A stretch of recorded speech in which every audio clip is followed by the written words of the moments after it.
Good afternoon to our visitors and welcome everybody to Glenwood High School, a very wet Glenwood High School. We've had some huge rain for the game between Glenwood High School and Menlopark. It's going to be a huge encounter. Both teams got big packs of forwards, and sitting alongside me we have John Allen, former Springbok and Scottish hooker. Johnny, welcome. Sorry, not All Blacks, Springbok and Scottish. Thank you, Stephen. Just add another country to my name. Thank you very much for that. I didn't even have to play. No, it is lovely to be back at Glenwood, and it's certainly not a warm Glenwood. It's a very cold Glenwood, and you'd think with being born in Scotland that I would be able to handle this weather, but I'm dressed like a polar bear at the moment. Yeah, it's cold, and we see now the Menlopark boys running on the field, dressed in their traditional white with the blue hoops. And if you look at the second and third guys running in the field, they're enormous. And they're enormous. They're giants by the looks of things. They certainly feed them well up north. Yeah, Johnny, it's a whole mini pop and flace story. We'll just wait for the Glenwood team to arrive, come onto the field. They're going to be led out by Dylan Kruger and followed by Morne van Rensburg. That's the captain and the vice captain. The referee for today's game is Norman Tureen. You won't miss him, he's wearing pink. And Norman is from the Durban Rugby Sub-Union. He's also part of the Natal Rugby Referees panel. Real men wear pink. I suppose pink is the olden day black. So here they come, the Green Machine, led out by the captain, Dylan Kruger. Dylan comes all the way from Longabon in the west coast.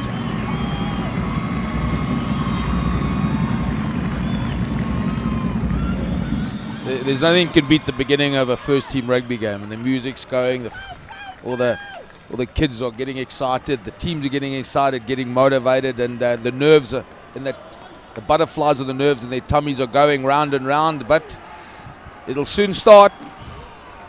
Yeah, it's about laying the foundation at the start of this game, and I see Glenwood are playing into the wind, and have got the kickoff. And I think it's going to suit them down to the ground, John. As you know, in Glenwood, when the wind blows, the coffin corner, which is on the top left-hand corner, that's an area where you just battle to get out of when you're playing into this wind.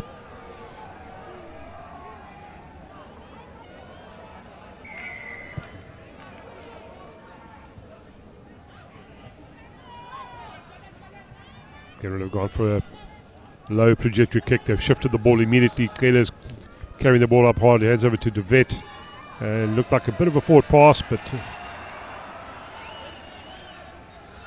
yeah, Menlopark have done well to turn that ball over. They've carried up. We've got their big forwards carrying up down on channel 1.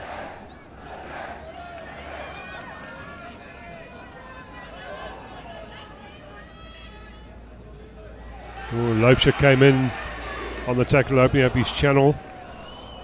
Menlopark still on attack. They're going down the right channel. Some really good, strong defence from Glenwood.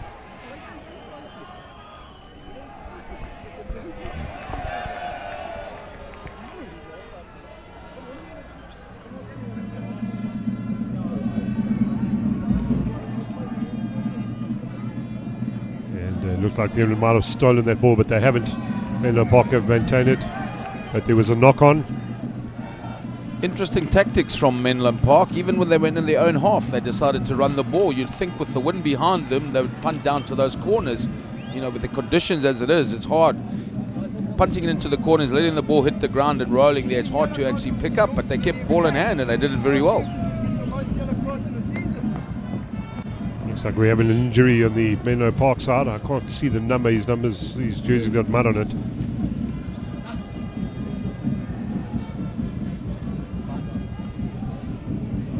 Yeah, John, I think back to the days when we used to play with a leather rugby ball. We never had any of these aids in rugby, and in today's modern game now you get the pace that you can put in your hand to enhance the ability to catch a wet ball, and I'm pretty sure that both these teams would have used that paste or the spray, and so hopefully we're going to see some enterprise in rugby. The Glenwood side fresh after a solid victory against Kersney, where they were brilliant. They kept the ball alive, and they ran from everywhere. So let's hope that we're going to see some enterprising rugby from both sides. You got to give it to the hookers in the old days. That ball, when they started, those leather balls, they were light as anything. But in the wet weather like this, by the end it used to weigh a ton. That's why they started using two hands to throw the ball in. They couldn't manage with one hand after all. Looks like it was the hooker from Menlopark, but he's back on his feet.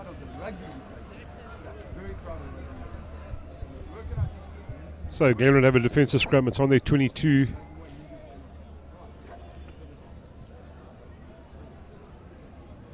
They've got quite a enterprising shape, but they've got their right wing right on the touchline in the end goal, so there could be something coming. See Glenwood launch a counter attack. It's the first scrum of the game.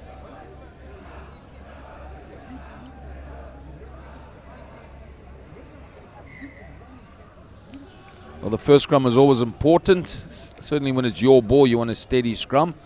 And in that case, it wasn't too bad. Just gone a little bit wheeled a little bit to the left, but not a bad scrum on Glenwood's behalf. Ideally, they would want a right shoulder. They'd want a right shoulder so that they can get it out to the fly half, who would then punt it on the right-hand side touchline.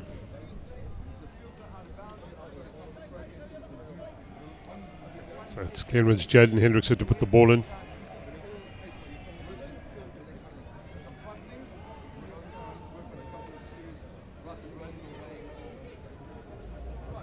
And it's Clele who has kicked the ball, but he hasn't found touch. And it's the 15 Duplessis from Menlopark who's launched a counter-attack. The number 4 has picked up the ball for error. Big drive up to the 15-yard area on the left-hand side of the field. And some sloppy play. The ball coming out quite slowly there for Menlopark.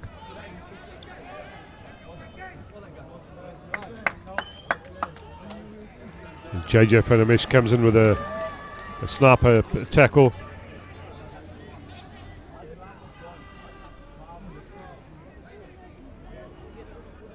Still Menlopark putting phases together. And they've lost the ball forward in the tackle. Dylan Kruger's taken possession. And a bit of a wayward pass from Rani Jonker. Yeah, it was a bit speculative. It was a good tackle there, Fanamesh. Thumping tackle, 130 kilogram missile launching into you. I think the ball jumped out the way just to avoid it. Yeah, he's a big boy, and the nice thing about Fanamesh is he's an athlete, so he does a lot of discus shot put, but he also does a bit of sprinting, and even played a bit of water polo in his time here at Glenwood. So it's Menlopark.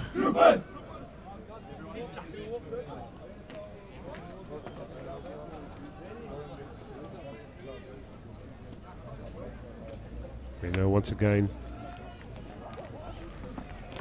there's a pop-up ball to the centre, Naishman. And they've got the momentum. They've maintained position. They're coming left. And Glenwood are very lucky. They'd come in with a banana defence, taking out the pass to go wide. It's Ferreira carrying the ball hard up. And they just short of the Glenwood line. Looks like they're around about 6-7 metres short of the Glenwood try line. And again, no 9 there to pick up the ball.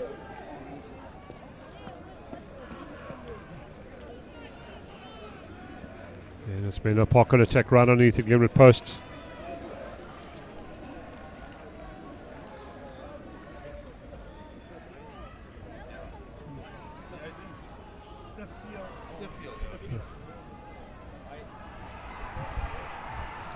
Glenwood under huge pressure on the try line in the corner right in front of their supporters. And they've played the ball out to the number 5. Good offload. Nice tackle by Brainart.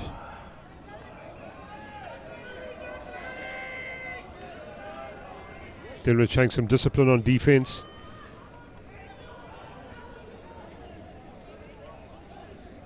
And Menlopark have got numbers on the left-hand side. Some really good defence, good tackle. And van Rensburg, lucky you can get away with that. I thought it was a little bit hard, Johnny. It was a little bit hard, but let me tell you, that was a good spate of rugby with both teams. Both Menlopark, the classic simple rugby, just keeping it up, keeping the ball, and the defence of Glenwood was outstanding.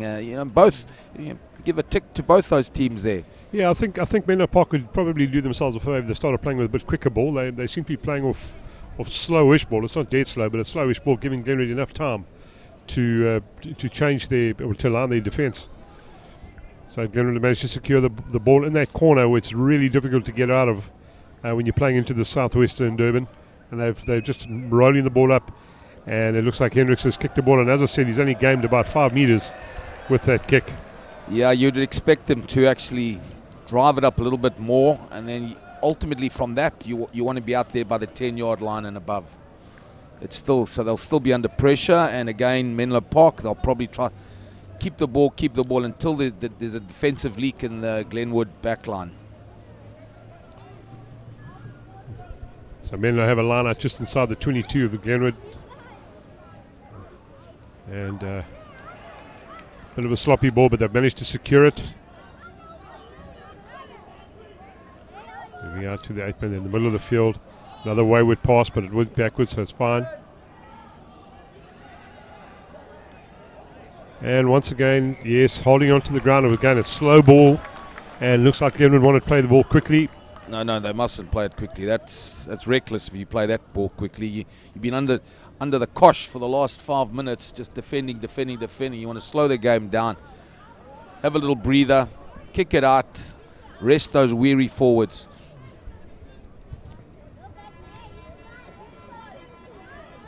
Oh, nice clearance kick by Jaden Henderson. He's taking play just to the halfway line. We're about a metre inside the Glenwood half of the field, and I think we're going to see Glenwood launch an attack. Now, they're just pretty much like their last game at Waldorf. They didn't have much possession, and hopefully they're going to be able to do something with their possession now. And it's DeVet who's tackled. The referee hasn't shown advantage, so I'm assuming he's happy that it wasn't high. All too static and behind the gain line, Johnny, and a little bit too slow. Glenwood need to speed up the action, and they've turned that ball over.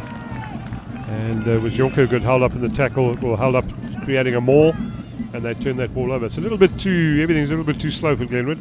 They need to pick up the speed of their game. Yeah, they were stuck in no man's land. If you go take it flat, you must take it flat so you can cross the gain line or set up a quick ball. Otherwise, stand deeper back and give yourself a bit more space, as opposed to a static ball. That's he was basically getting in that last movement. It seems you have a replacement that's coming through in the Menlopark side. It looks like it's the hooker that's gone off injured, and they brought in another replacement. It appears that they've moved their flank into hooker, and they brought in a reserve. So again, we want to get that scrum down and try and see if they can put them under huge pressure, take away the blind side. Yes, and they've done that too.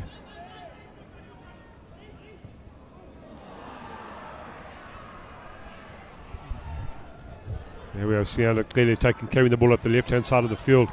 Nice kick, but unfortunately he's kicked it straight into touch. Yeah, I think his option, he was looking to actually just punt it up behind the defensive winger and let the ball land in space. But unfortunately he went straight out.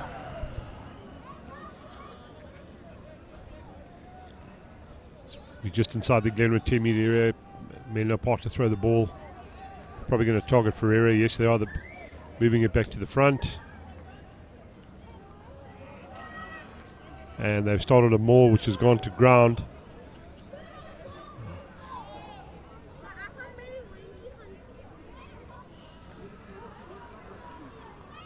Another wayward pass by the Menlopark number 9. And it's a cross kick, but it's been taken by Van Rensburg. If he's able to get away, they're not going to catch him. And it looks like Dylan Pretorius has got a break. He's got Loubser with him. Loubser's going to have to look for support. They need to secure it. Jonker's done well to make sure we get the ball. Glenwood get the ball back. And it comes out to Schultz, who's unfortunately spilled the ball. But can Glenwood regroup? Yes, a little bit of talent from Hendricks, but they still managed to maintain position. There's a Hendricks there, his namesake on the left wing from Glenwood, who carries in. Van der Mesh cleans hard, And once again, it's going to be a penalty to Glenwood. There's no advantage to Glenwood.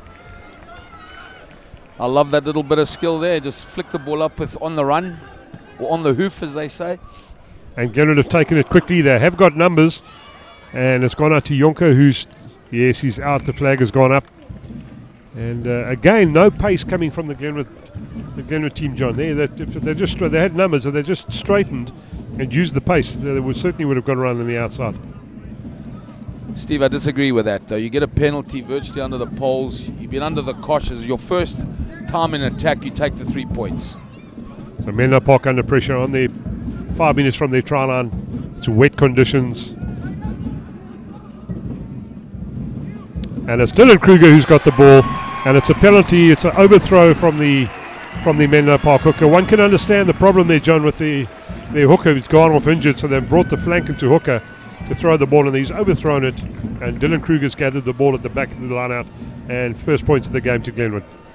Yeah, it was a bit of a misfortune from the throw-in, but very fortunate for Glenwood. Maybe they had foresight, that's why they didn't go for poles. They saw in the little glass ball they were going to get that try, but it was probably lucky, but you take all the luck you can get. So we have Mornay van Rensburg who's going to be taking the conversion. And I see that the kicking tee jockey today is none other than Mr. Nathan Pillay, the Director of Sport from Glenwood.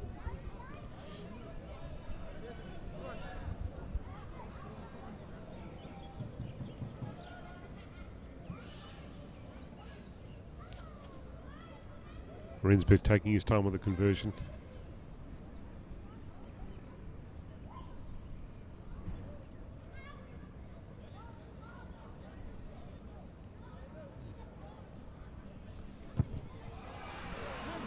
And nice solid strike, but the ball goes across the face of the poles. It's not good conditions for kicking. I feel sorry for the kickers, and probably the guys throwing the ball in the line out as well, the hookers. It's not exactly the best weather to practice your skill. So it's Menlo to kick off. They trail by 5 points to 0. It's Jaden Henderson. Once again, Glenwood have opted to play the ball, to run it. They're going to try and see if they can run. They were in the coffin zone, so they need to try and get it across. And you might find they'll try and kick it out and clear it from there, which, yes, they've done that. And it's Conan Fleurs managed to kick the ball further forward. And Menlopark under all sorts of pressure. And unfortunately, Lopes just kicked the ball into a Menlopark player. And Menlo have been able to regroup. They're going with slow ball. They pushed it back to their fly half, who kicked the ball downfield. And it's the Glenwood flank, Brainard, who's allowed the ball to run over the dead ball line. So Glenwood will come all the way back for a scrum in the way into the half of Menlopark. It was the right option from the Menlopark number 10, Van der Linde. You know, he intentionally kick it down, kick it into space. It just rolled a bit too far, but it was nearly a perfect option.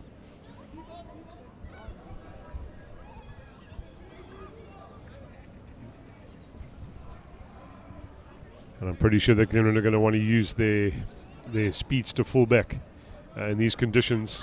If you look down the middle of the field, Johnny, you'll see there's a nice channel that doesn't look too wet, and he's got incredible agility. So if they might want to get that ball through. But I see Jonker standing in the inside line.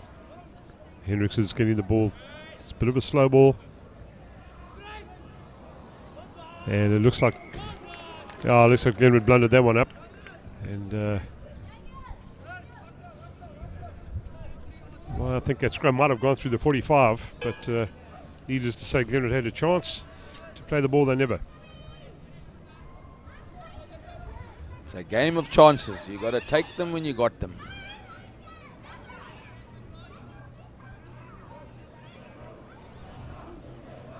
We're on the 10-metre line, around about 17 metres from the touch inside the Menlopark. It's their scrum, Menlopark scrum. And Glenwood are putting some good pressure in that scrum. The ball comes out. And Menlo attacking the second channel. But it's now slow ball. It's slow ball that's coming out. There's a wrap coming through. And Menlopark, unfortunately, have knocked that ball on. Yes, Steve, it looks like Glenwood has got the upper hand in the scrums, and it's mainly because the Menlopark locks, they're big boys, but they're too high in the air, so they're not getting lower down behind their props and giving them that stability and that oomph behind that they can push. Yeah, absolutely. Also, it can't be easy for those big guys to have to run around. I know we're pretty short into the game at the moment. There's not much time, but they do to run around in these wet conditions. Can't be easy for those big guys.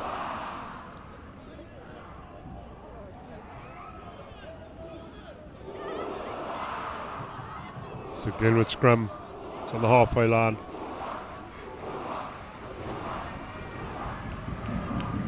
Out comes the ball. And Kelly was able to hold onto that ball, but it's just inside the half of Menlopark. Hendricks out to Pretorius, who gives a cross kick. And there's two people waiting for it, and it's Morne van Rensburg, but unfortunately it looks like he's knocked it on. And the referee has said play on. And it's Menlopark who've turned the ball over.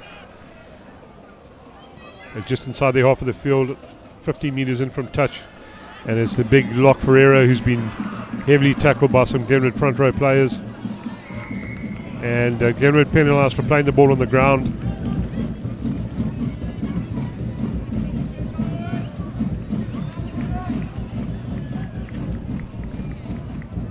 Again, I think just unnecessary kick in there from Glenwood, John. They could have kept the ball in hand or pushed the ball behind. I saw at that point in time, Menlo only had one sweeper, and they put a crossfield kick in rather than going for territory.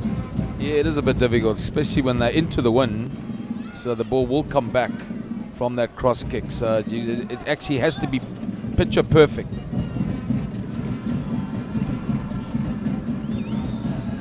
Good line-up ball from Menlopark. They're taking the ball right across the field into the outside channel, but they've lost the ball. It looks like it was a knock-on. Yes, the referee says knock-on. We're back where we were 2 minutes ago.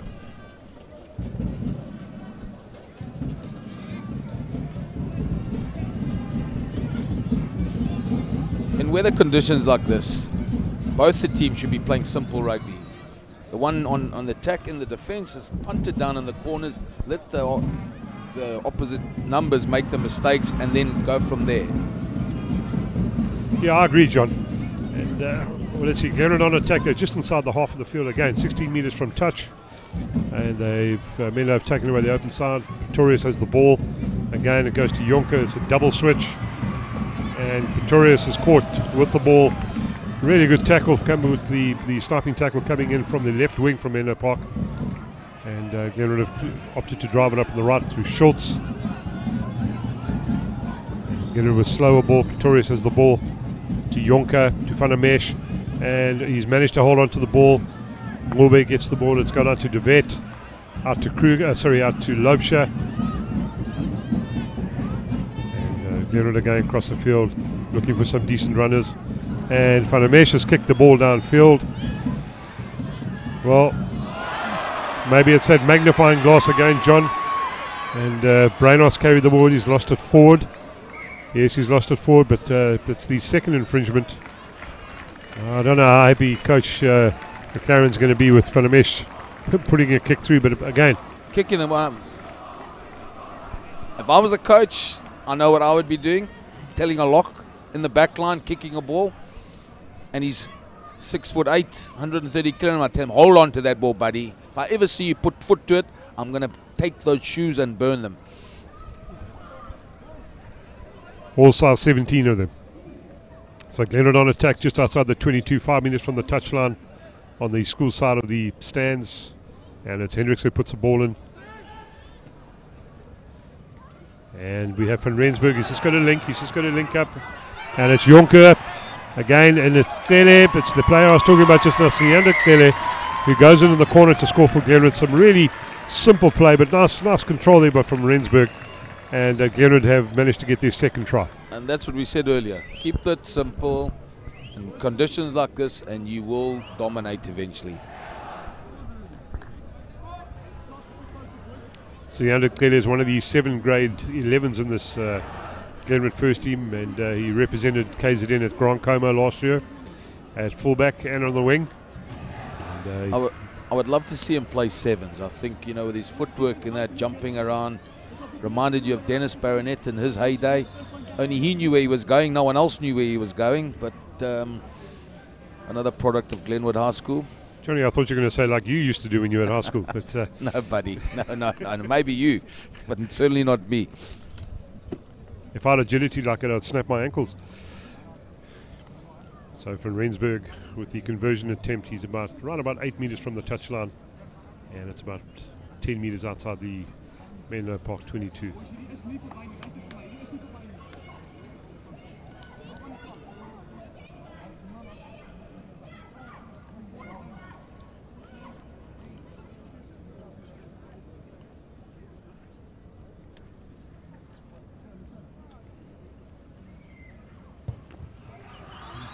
And it's a really solid strike by Van Rensburg. And Glenwood now take a lead 12 points to 0 against Menlo Park. John, I think these big boys from Menlo seem to be tiring. Looks like Ferreira is not as mobile as what he could be around the park. And it's a nice deep kick into the coffin zone, well gathered by Jonker. He's looking for support, he finds Clark. Clark goes in as props do. They don't like passing, they like to carry the ball, and it's Funimesh's run a decoy, and it's Pretorius who's been trapped with the ball, and it looks like, yes, Glenwood playing the ball on the ground. It was Ngube who wasn't able to gather the ball, and he tried to gather the one who's in the ground, so it's a penalty. And wonder what Menlo Park will do, whether they'll go for poles. Well, the clever move would be actually to take the 3 points, but clearly I'm a hooker and I'm not clever, because they're not going to go for poles. They're going to go for the touchline and try and get the 5 points. So Glenwood are going to need to defend everything they've got. They're literally 7 meters from their try line.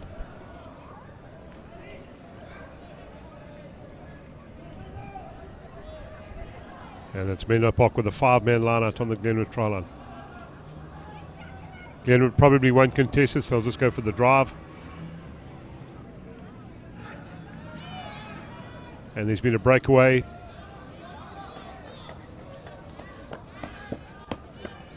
Menlo have taken the ball in the middle, and it's Dylan Pretorius from Glenwood's made a solid tackle.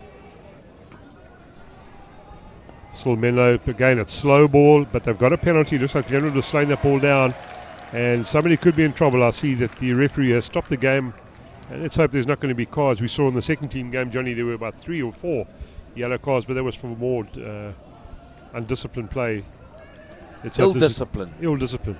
Sorry, I had Mr. Hortop as my English teacher. And Glenwood have got away with a warning, so they're lucky.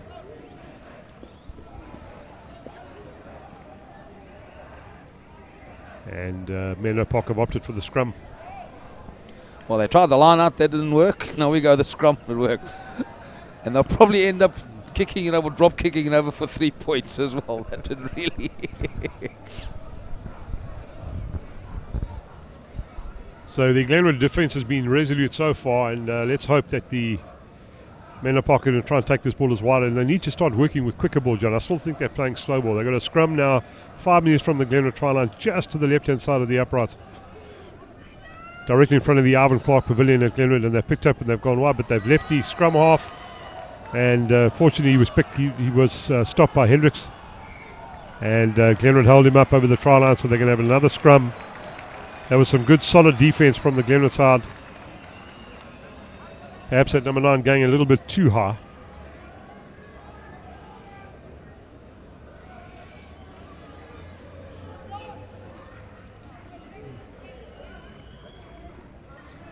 So it's another scrum again in front of the Ivan Clark Pavilion on the McDonald Road side of the field. Kruger to put the ball in for Menlo Park.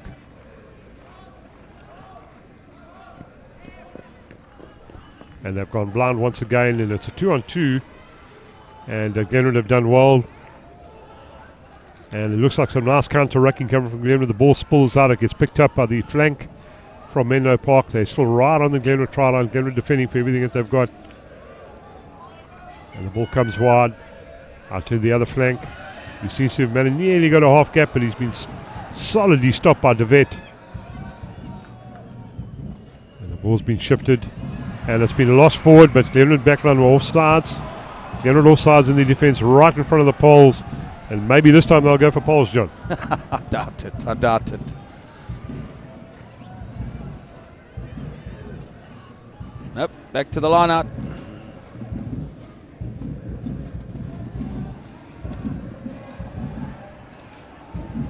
And there's nothing more taxing on a team when you're putting all this pressure, but you're not converting pressure into points.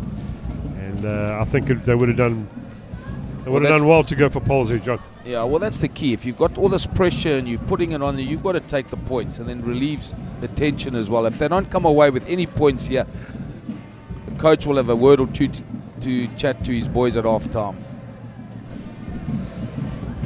And yep, there we have it. They've turned over possession through a knock-on the line-out. The previous line-out that Glenwood had, they never contested. And this one they did. And it basically forced the overthrow that came in from the hooker. And Menlopark have conceded possession. So Glenwood, although they're in the coffin zone, they're probably going to try and run it out and kick to grass just to relieve the pressure from their 22. So some good defence from Glenwood.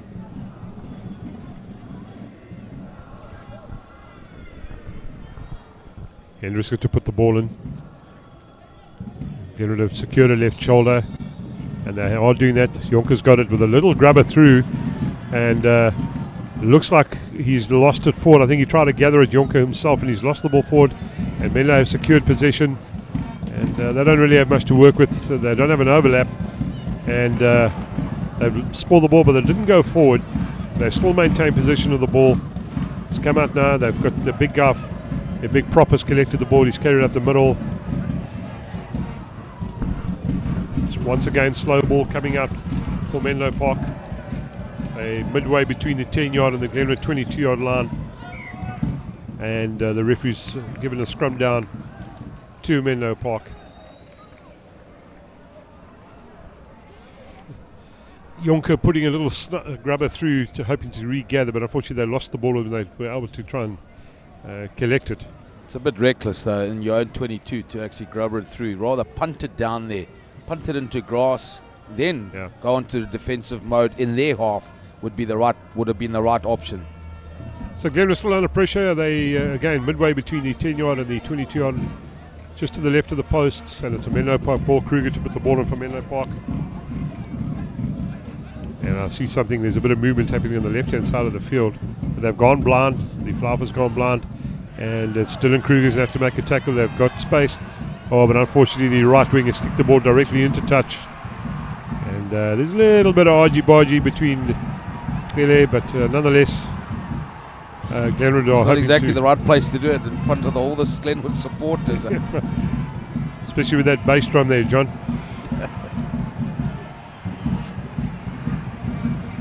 So Glenwood in their 22 now. They run about 8 metres from their try line. It's their line out. And let's hope they're going to win their line up ball. And they're on the better side of the field in terms of clearance. But I know these players, they're going to try and run everything. And Lopes taking some really good line up ball for Glenwood. And they're driving the ball. They're trying to get that ball more driving up. I'm sure that the referee by the stage would have called them to use it. Yes, he has. The signal comes now. So, yep, and Glenwood have been turned over again in the line out. From a territorial perspective, Menlopark have been at the advantage. You know, I don't know exactly the stats, but certainly it's about 60-40 in their favour. That's what it looks like.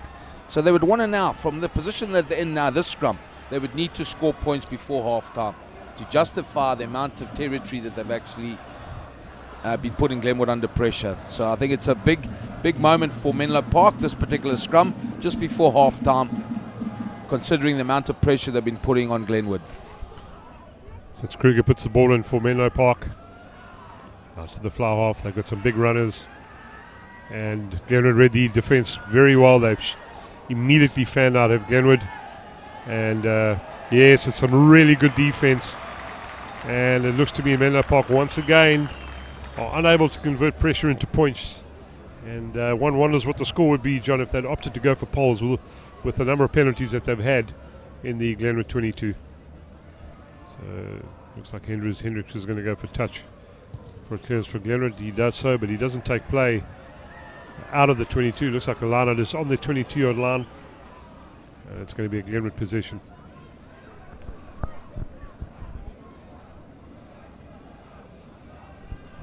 I need to comment on how well Norman Turin's handled the game. He's reffed the game well, communicated well with the players.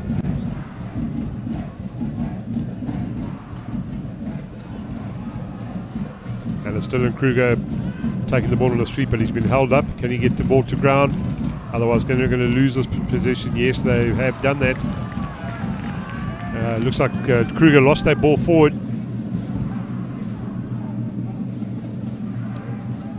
I don't know if you noticed, John, but Menlopark in this have obviously done their homework on Glenwood, and they've only opted for one sweeper.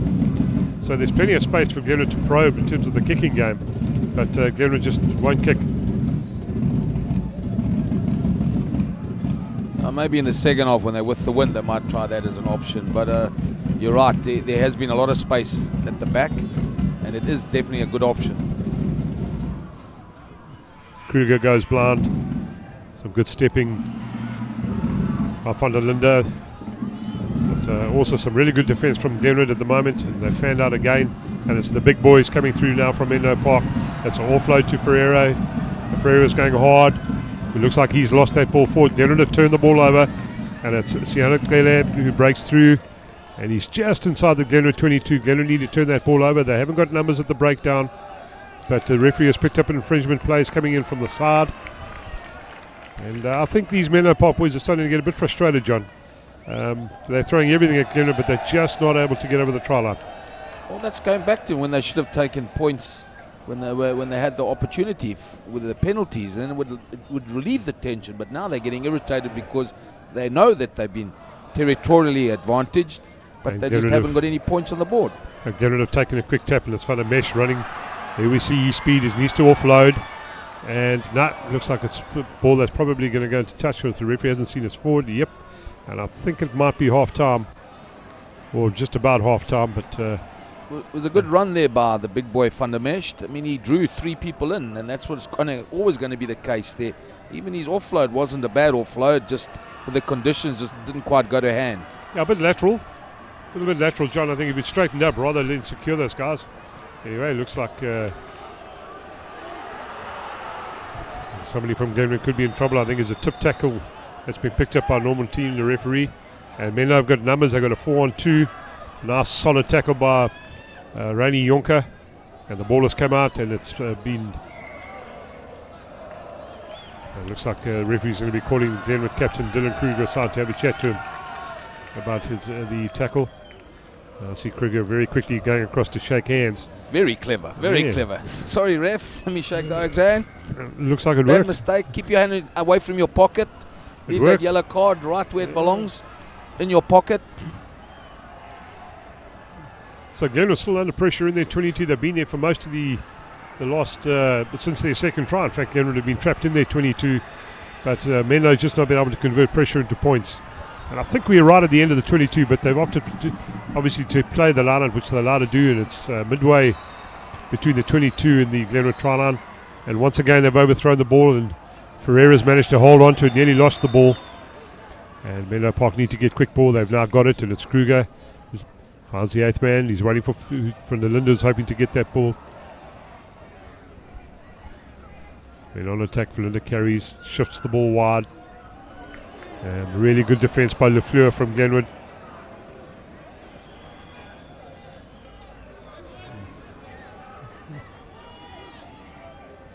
Again, some really strong defence from Glenwood.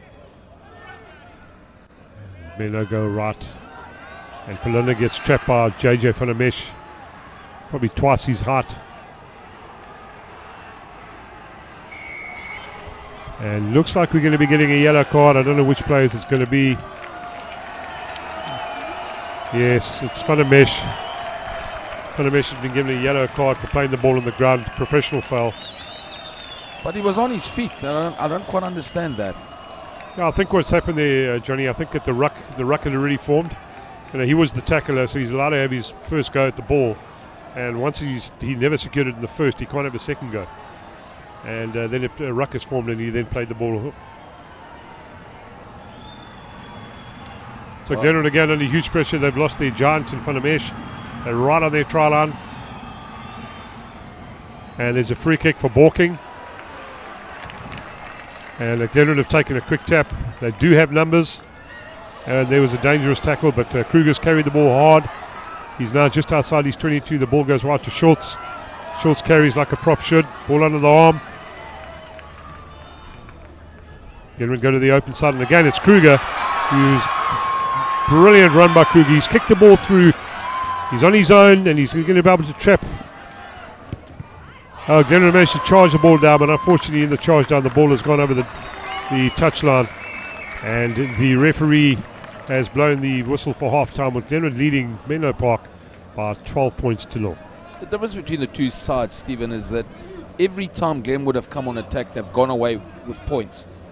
Menlopark, on the other hand, have been dominant in the sense that they've always been down in the Glenwood's near the Glenwood try line, but they haven't put points to pressure, and that's basically what the difference is between the two sides right now. Yeah, I added to that, I think that Menlopark are playing with slow ball, John. They need to speed up their play off the tackle ball, and maybe bring their big guys closer to the tackle in terms of wraps and direct running. But certainly the speed of the game which Glenwood are playing is causing problems for Menlopark.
Menlo just kick off. Jaden Henderson gathers the ball, kicks it down the right-hand side touchline. Is he going to find touch? No, he's not. Menlo carrying the ball up the middle of the field. Puts a little grubber through, does the centre from Menlopark. And they've turned over possession. And Kruger has spotted that there's nobody sweeping at the back. And Morna from Rensburg, you've got a race coming down here. Looks like from Rensburg's going to win that race. Yes, he does. It's Morna from Rensburg. It's exactly copying the first half. The only time Glenwood get in their half, they score every single time. Absolutely, John. But again, as I said to you in the first half, Menlo had opted only for a single sweeper. And there was none at home, and the kick came through from Pretorius. From Rensburg with the chase down the field. And he is quick. And also a Grand Chroma player from 2 years ago. And a lovely try from the young Morne from Rensburg.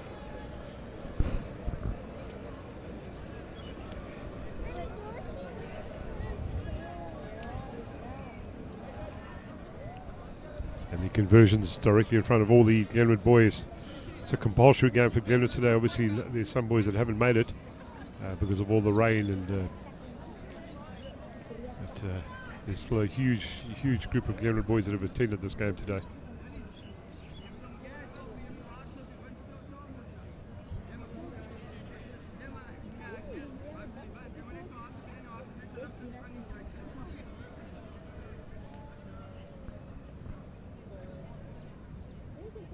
Rensburg solid in his approach and in his style of kicking.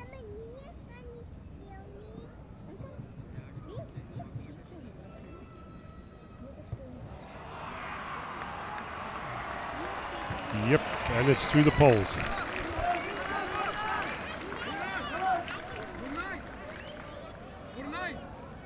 So Glenwood now leading by 19 points to 0 in the second minute of the second half.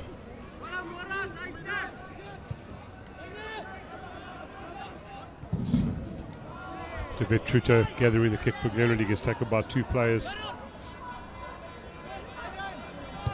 And it's huge up and under, posted in by Jaden Hendrickson. Menlopark trying to launch a counter attack.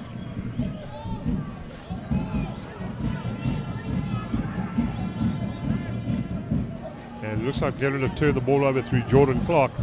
That ball was lying exposed. And once again, I think Pretorius might be clever if he sees that there was no one at home at the back. He could have placed that ball into the coffin.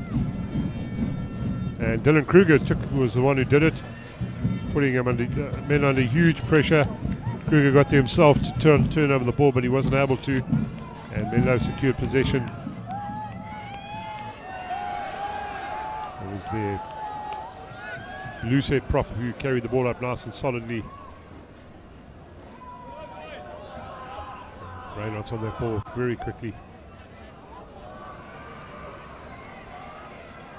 Some wayward passing from Menlopark. They have a break up the right, down the left-hand side of the field. And for Rensburg turning his back, but Glenwood, it's their ball. They've taken. Oh no, it's not their ball, and it's they're going to be called back.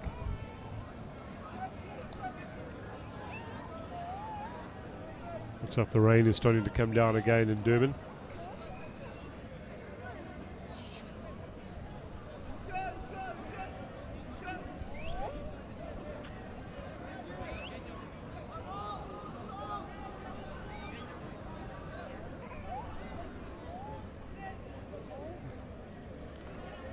And there's a really good steal by Lerpshaw. Schultz gets the ball out to Pretorius, out to Jonker. Goes through to Lefleur. He's got a bit of space and he's got pace. He's looking for the link. And he's been caught with the ball. And the referee is playing advantage for Menlock, a penalty for holding on.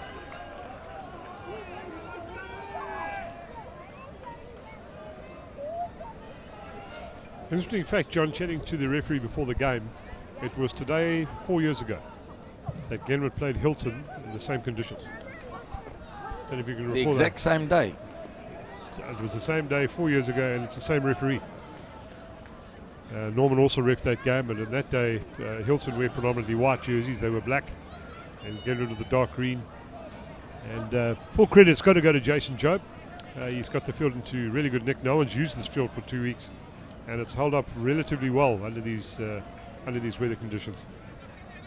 It's a pity that Hilton don't come down and play us again. Maybe it'll be another 4 years and they'll come. We'll even keep the same conditions. Yeah, it'd be very nice for Glenwood to play Hilton.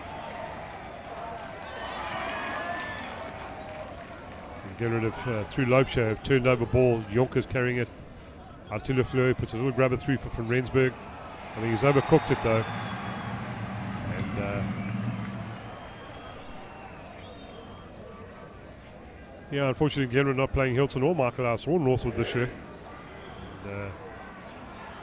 But they had their first big schools match was last week between Hilton and Michael House. The game was won by Hilton. Menlopark. Looks like Glenwood have turned this ball over once again. Hendricks out to Pretorius. Jonker is looking for a runner. And oh, what a superb offload. And then the final pass, unfortunately, just a little bit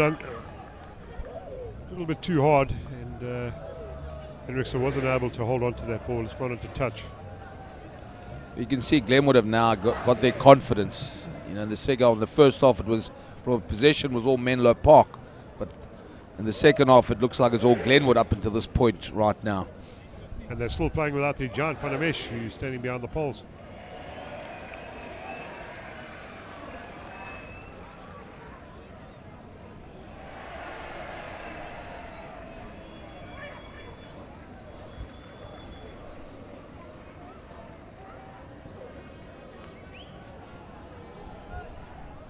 So Menlopark have a scrum just inside their 22, 5 minutes from the touchline in front of the Ivan Clark Pavilion.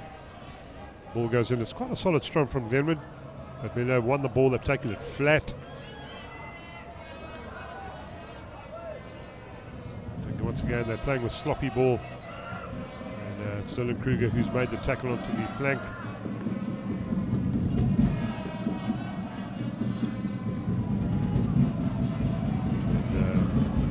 Van der Linde trying to run the ball out, and looks like Glenwood didn't release in the tackle. Well, they did, but the ball's been knocked on by Glenwood, so it's a scrum down to Menlopark directly in front of the poles. It looks like Van der Mesh is going to be called back on the field, which is going to bolster the Glenwood front row in two aspects. He's had an extra 7-minute break plus half time, so he's going to be fresh. How long do they go off for in the schoolboy rugby? Is it 5 minutes? I think it's 5 minutes, John. Yeah. It used to be, I know back in the days, it used to be pro rata. So, but I think they've just standardised that on 18 level it's 5 minutes.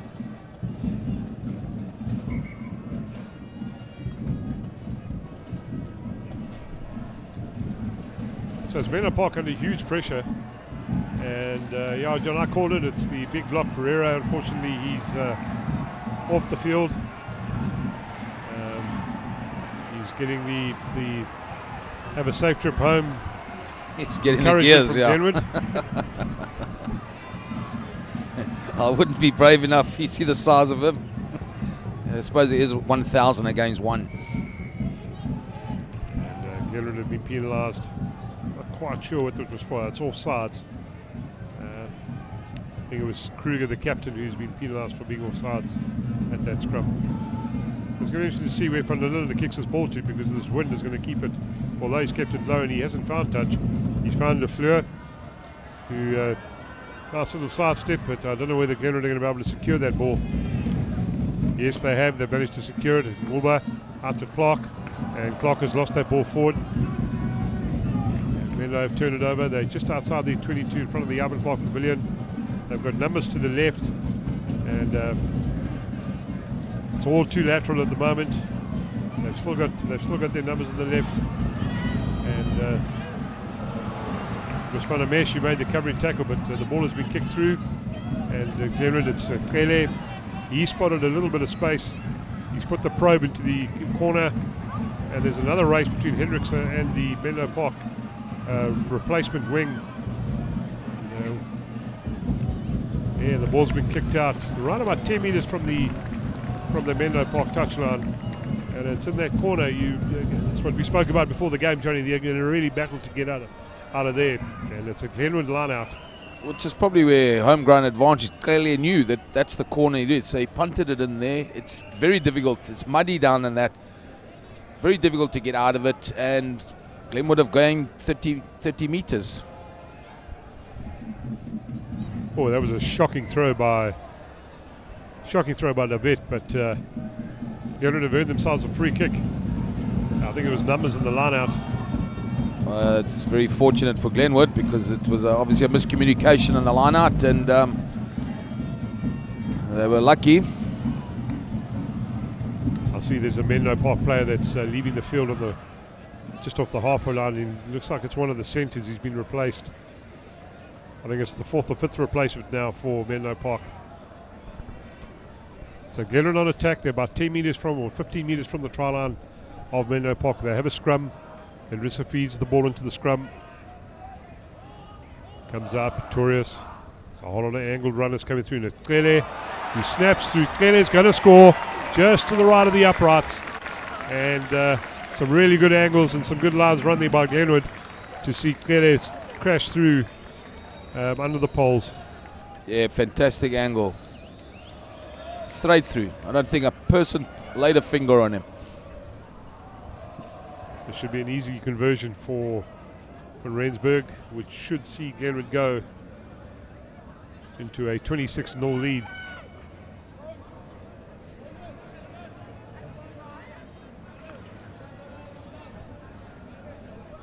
Yeah, John, I think Menlo they've really battled with these conditions, and also I think the pace that the Glenwood team are playing with.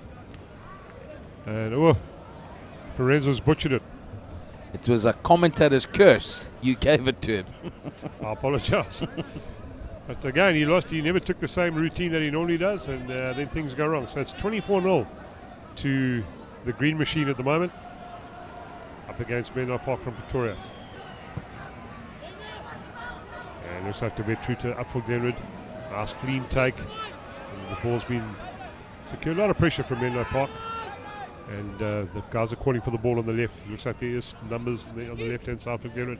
It's Van der Mesh, and he's gone for a big run. They haven't tried to tackle him. He's offloaded to Kruger. Kruger's looking for a runner. He goes to ground. He's been tackled, but the ball's come out nice and quickly. Quick ball for Glenwood. Van der Mesh once again. They've tried to got to get around his ankles. He's carried it 15, 20 metres. Good placement by Van der Mesh. Glenwood have won the ball once again. No, they haven't. Looks like it's been turned over by Menlopark. Menlo put numbers to the breakdown. And it's for Linda. Oh, looks like it could be a hard tackle, but no, the referee hasn't shown advantage.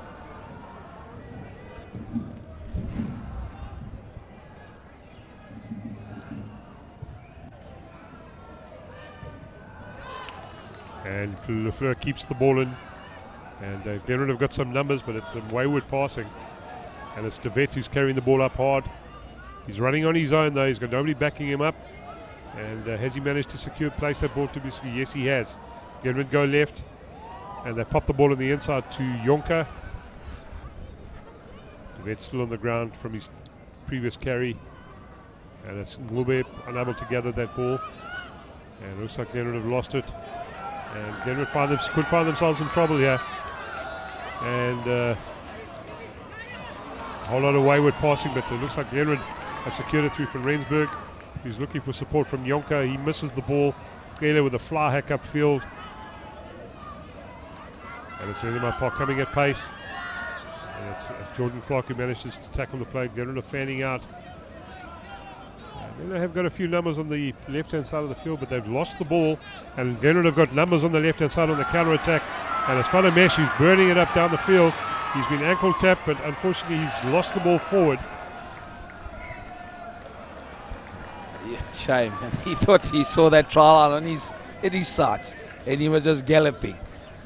All he had to do was slide. He would have slid all over, all 6'8" of him.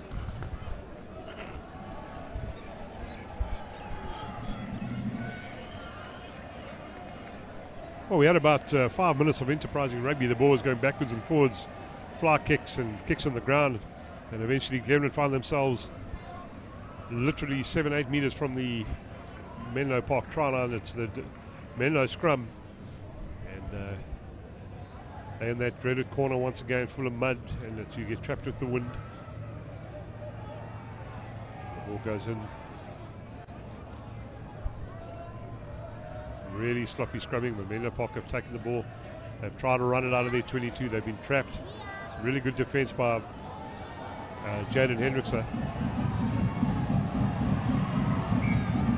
And not quite sure what happened there. There's a lot of communication with the referee.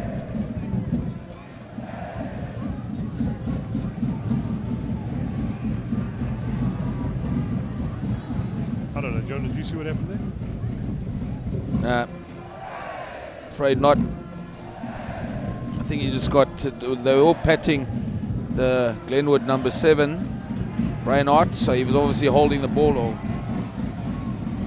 stopping Menlopark from getting it out. Some nice pressure there from Glenwood. And it's Menlopark. They've trapped right on their try line. And they've spilled the ball, had they have it. It looks like there's going to be a try. Yes, Glenwood have turned that ball over. They've shifted it left quickly to Hendricks. And Hendricks has gone over in the corner to score for Glenwood.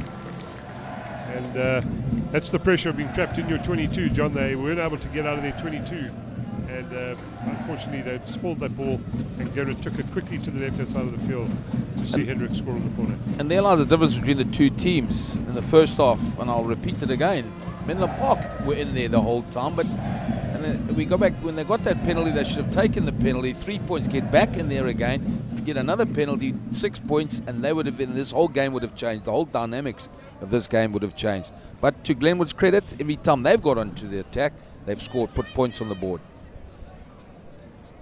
See, there's been a lot of substitutions from the Menlopark. I'm just looking at the clean jerseys. 1, 2, 3, 4, 5. I think there's 6 changes that they've made. One of them I know was forced through the injury of their hooker right at the beginning of the match. And, Glenwood yet to make a change on their side.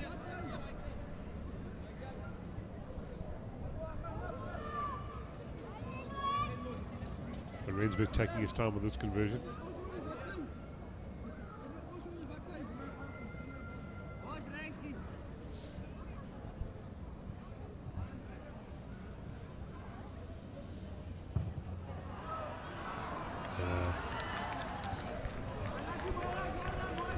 Unfortunately, that conversion, John, kind of reminds me of your golf every now and again.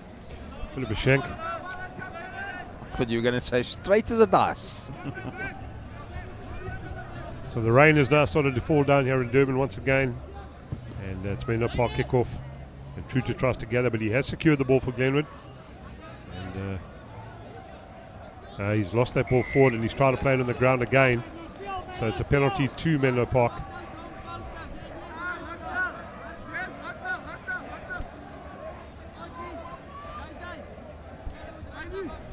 What will Menlopark do? They've opted to kick for the corner. And unfortunately, he's butchered that kick. He's kicked it straight into touch and goal. So things not going too well for Menlopark here today on Dixon's here in Glenwood. Nope, certainly the dice is not rolling their way. And Glenwood have taken a quick tap. They've got a little bit of pace on the outside. And it's Conan Lafleur who's burst away. He's kicked the ball down the middle of the field. And Jaden Henderson was obviously offsides, so he kept himself out of the play. And Menlopark once again a terrible mistake. The ball came out and it was a wayward pass. And Glenwood have taken a quick throw in the line out. They've got numbers on the right hand side. They have JJ Shafinamesh standing out. Kruger's got it. He pushes the chip through, and the left wing looks like he managed to get the ball onto his foot very quickly. And Glenwood will now have a line out. It's probably around about 10 metres from the try line of Menlopark. Glenwood leading by 29 points to 0.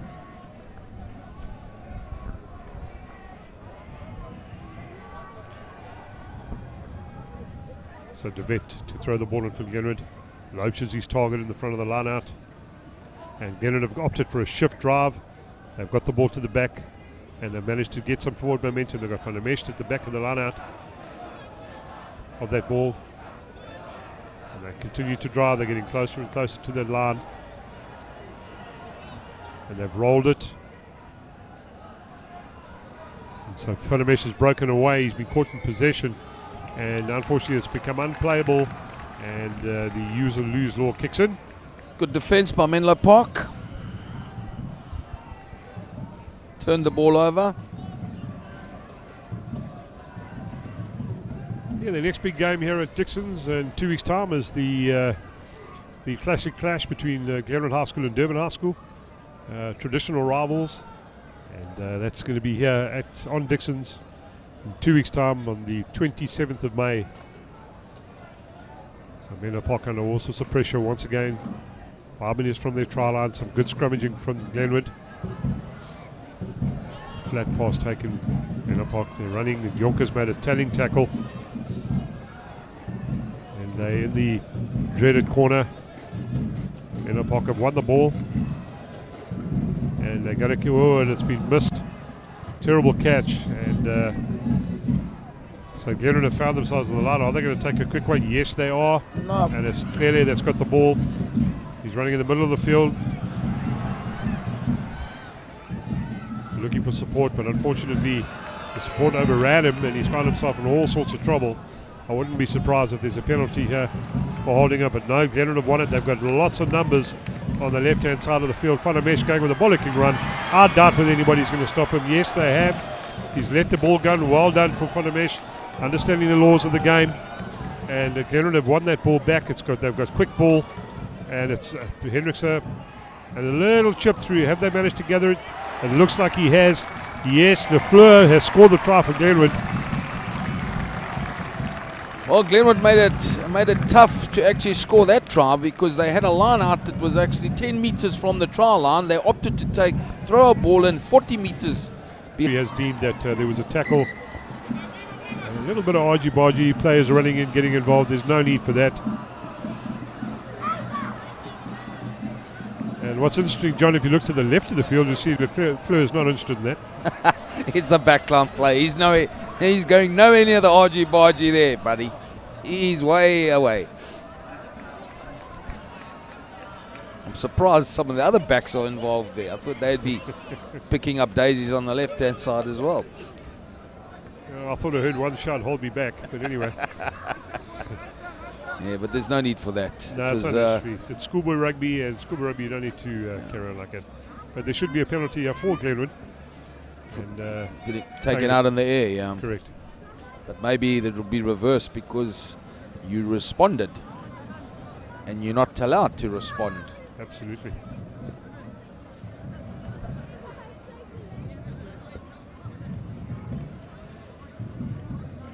And so we have Norman Tureen. Why do they always blame the hooker?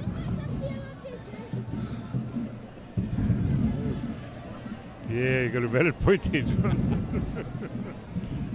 It's not fair.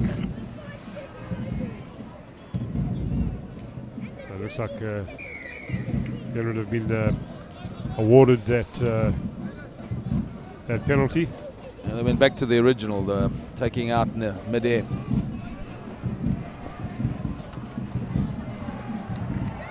It's a huge kick downfield. Oh, well, I feel sorry for Menlopark there. They've just conceded a try. They kicked off. They played the player in the air, and now they find themselves 7 meters from their try line. So it's the scolded hooker from Glenwood, De Vetruta, waiting to throw the ball in. He's probably going to be targeting Lopesha once again. Nope, he's targeting Mube, but it's an overthrow. But Menlopark have lost that ball forward.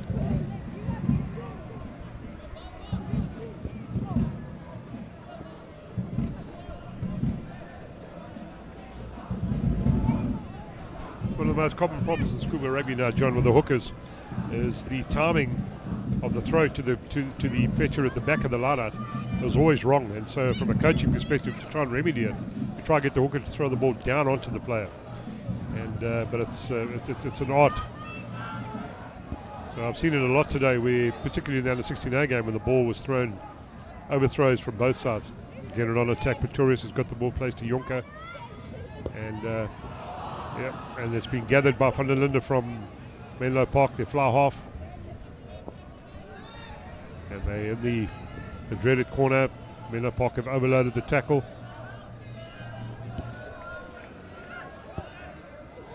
It's a nice carry up. And Menlo once again have overloaded the tackle, and it's a wayward pass. They're under huge pressure, and this could be a penalty to Glenwood for holding on. They've been caught in right on their try line. Yes, they have. Glenwood have turned that ball over, and Pretorius has shifted. I don't think he realised there was a huge gap in front of him from Rensburg with a little stuffy run, and it's Jonker who dives over in the corner for Glenwood, and all too easy. I think Pretorius could have scored directly out of the poles as he got the ball. There was no one in front of him, but opted to go wide to from Rensburg, who cut infield, had Jonker looping, and Jonker scores a magnificent try in the corner for Glenwood. Yeah, it looks like Menlopark have given up the ghost. Looked a bit too easy. It's not easy, like getting on a bus, coming all the way down from Pretoria, playing a game, and then getting on a bus and going all the way back to Pretoria. That's commitment. Yeah, it's a lot of commitment, and it's also a lot of frustration because they're going to be going back in the bus and they're going to be going back through snow. Apparently it's been snowing up in Harrismith and the Van Rieenen area, so it's going to be rather cold, and then they're going to get home to temperatures that are also around about zero. So let's look on the bright side. You don't get snow in Pretoria, so they're going to see snow. Maybe they even stop off and have a little snow fight. I know these coaches from Menlopark, the guys might have some scrumming and rucking practice in the snow. So it looks like Hendricks has taken over the kicking duties from Rensburg. Oh, it's a solid stripe, and it looks like it's just to the left.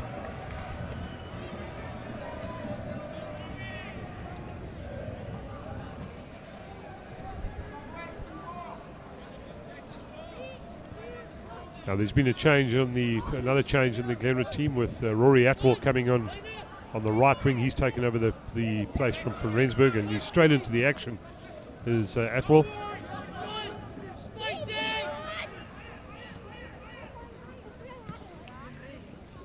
Schultz carrying the ball. He's been held up. He needs to get that ball to ground so he can present it.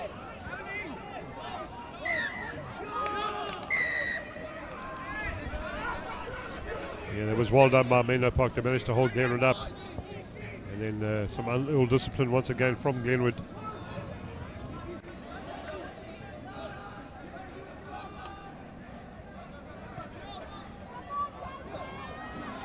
Some solid defense from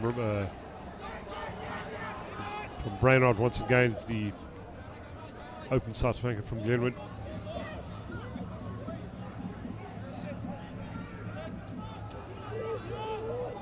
Menlopark. Slow ball. A little snap from their scrum half. The gain's about 3 or 4 meters. Glenwood rushing in the channel 1. They've got numbers on the left-hand side of the field of Menlopark, but they're unable to get that ball wide. And Glenwood are contesting in the breakdown.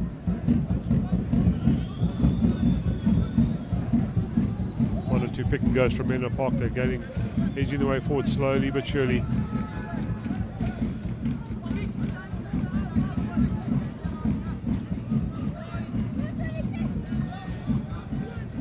And Menlo have gone to the right hand side. They've opened their tight head prop for Yun, who carried that ball, and it's all too slow for Menlopark. It's all too slow.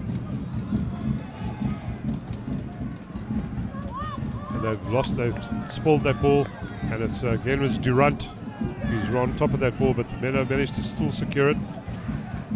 They've gone back to the blind side. They have got numbers on the left-hand side, but the ball's now been turned over. It's a wayward pass by Menlopark. The ball's been turned over by Schultz. Now Glenwood have got numbers on the left-hand side of the field. If they can get that ball left, Jonker's got it. He's looked for Klele. Klele's fixed. They've got 4-man overlap on the outside, and it's Hendricks who's tearing away. Hands off to Lafleur. Lafleur, unfortunately, he had a bit of a speed wobble, but he still managed to get hold of Hendricks, who's now lost the ball forward, unfortunately. And we'll have a scrum down just inside the 22 of Menlopark. Obviously, the conditions not ideal for poor Lafleur, who went flying down the left wing and had a bit of a speed wobble.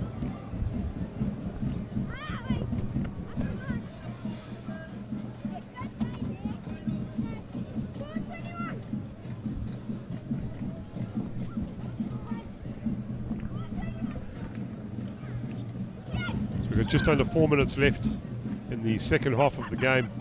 Glenwood leading Menlopark by 39 points to 0. And it's a scrum just inside the Menlopark 22-yard area.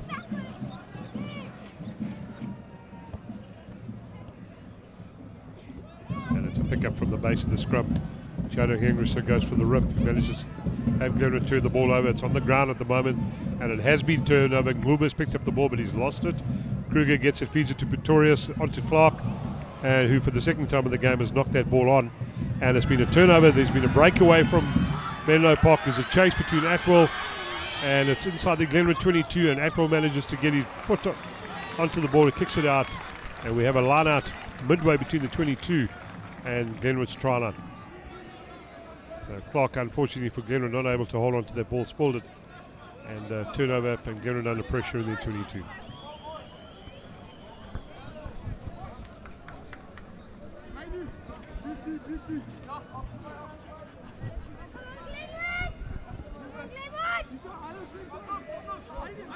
Menlopark just slowing everything down, making sure that everybody understands what they're doing.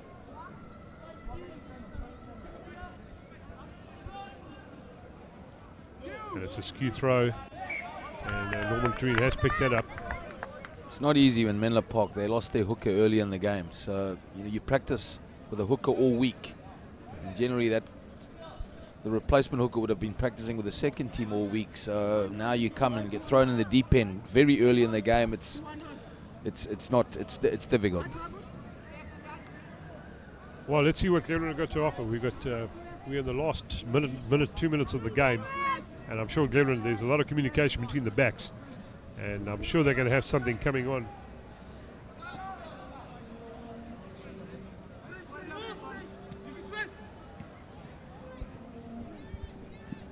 And it's Glele. He's got a half a break. He's through the gap. He's still going as Glele. And he's unfortunately threw that ball forward.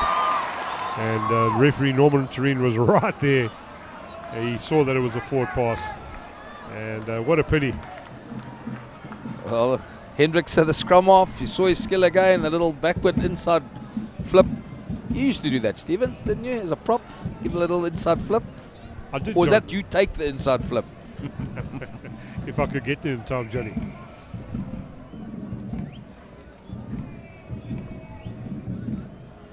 Well, it looks like Menlopark are bringing on 3 more players for the last minute of the game.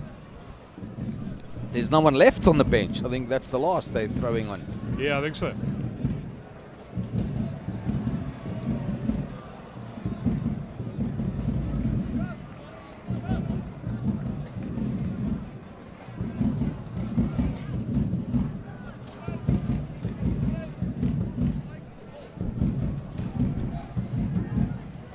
It seems pointless with only 30 seconds to go, though. But this gives them a game. At least they can say for 30 seconds they're unbeaten. I think if you speak to certain players, 30 seconds in the Springbok jersey is better than none. And so we have Menlopark, it's their last throw of the dice. There's no ways they can come back and win this game. And nice tackle by Pretorius. And once again, Menlopark overloading their tackle zone. And it looks like Glenwood might be able to steal this ball if they can get more hands in it. Turn it over. It's Dylan Pretorius who's got his hands on that ball. There's a lot of discussions between Jaden Hendricks and the referee.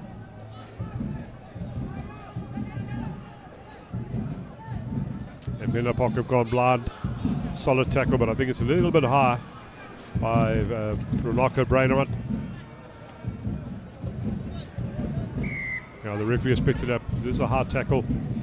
And Brainard, solid player, also first team golf player. So what are they going to do? I mean, they're going to opt to kick for the corner.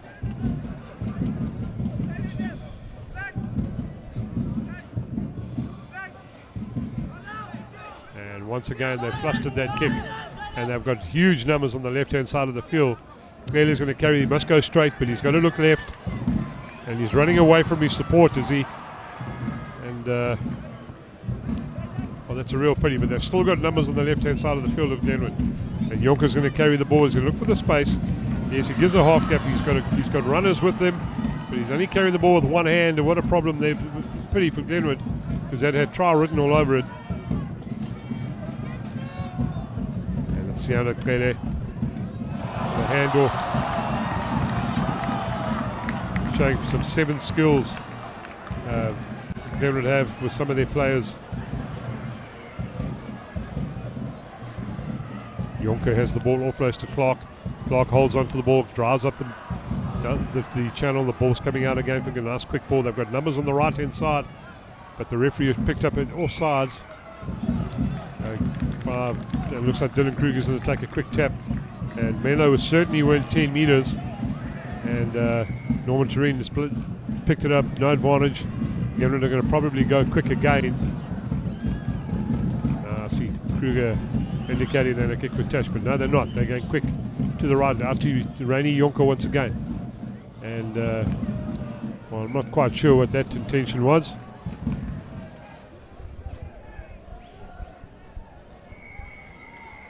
And there we have the ball game, Johnny. Glenwood taking that game by 39 points to 0. John, if you could sum up the game for us. Well, it goes back to the beginning. Menlopark should have taken points, as I've said earlier, when they had the opportunity, and they're only themselves to blame for the amount of mistakes that they made, not taking, when they were under pressure, taking the points. And Glenwood, every time they were on the attack, they put points to pressure, and that sums it up, and that's rugby. Glenwood got the confidence in the second half. They started moving the ball around, and it's a good result for Glenwood. And Menlopark, it's going to be a long bus ride home. Yeah, I agree with you, Johnny. And your thoughts on the man of the match? My man of the match, well, because I never pick backs, so I'll have to think of a forward. No, I don't know. I think a lot of the Glenwood backs did extremely well. Clearly is always impressive, and every time he got the ball, so I'd probably give it to him. Yeah, I would go with the 2 smallest men in the field, the fullback from Glenwood, Tlele, as well as Brainard, the number 7 from Glenwood. He had an outstanding game. That concludes the day's event here at Glenwood. Glenwood winning the first 15 game by 39 points to 0. Thank you so much for School Sport Live and for the live commentary. Take care and celebrate life.